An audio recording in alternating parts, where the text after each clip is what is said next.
this course was unique. The fact that students were moving to different places. Also, students got quite excited and they worked very hard. So with this new way of doing things, commitment, and also the fact that we involved a lot of other people, like for example with the Kenyan trimester, it's not only taught by Egerton staff alone.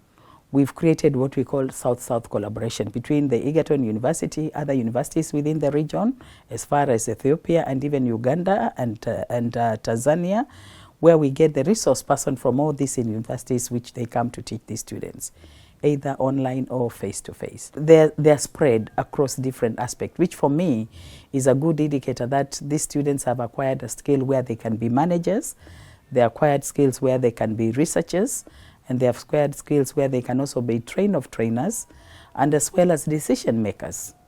Europe is focusing on ecosystem restoration.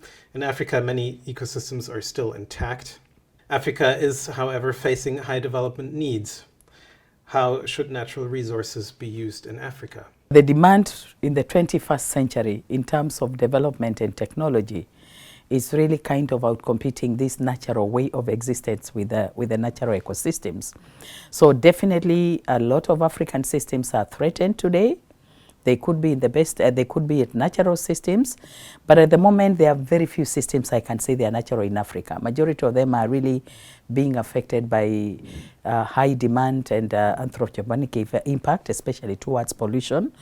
So these are really key need in terms of starting to restoration. But for this case, you don't just do restoration. It's a question of restoration coupled with conservation. And also aligning to the cultural aspects.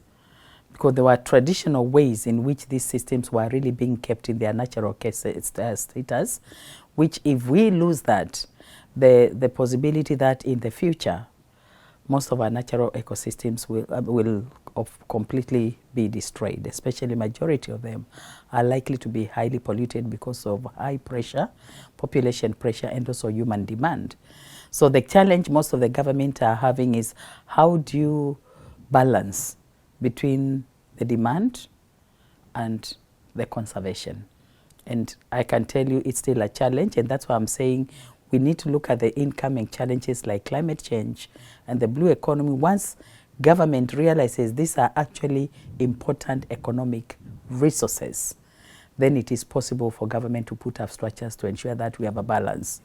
If that doesn't happen, then what is happening in Europe could be replicated in Africa in the next couple of decades.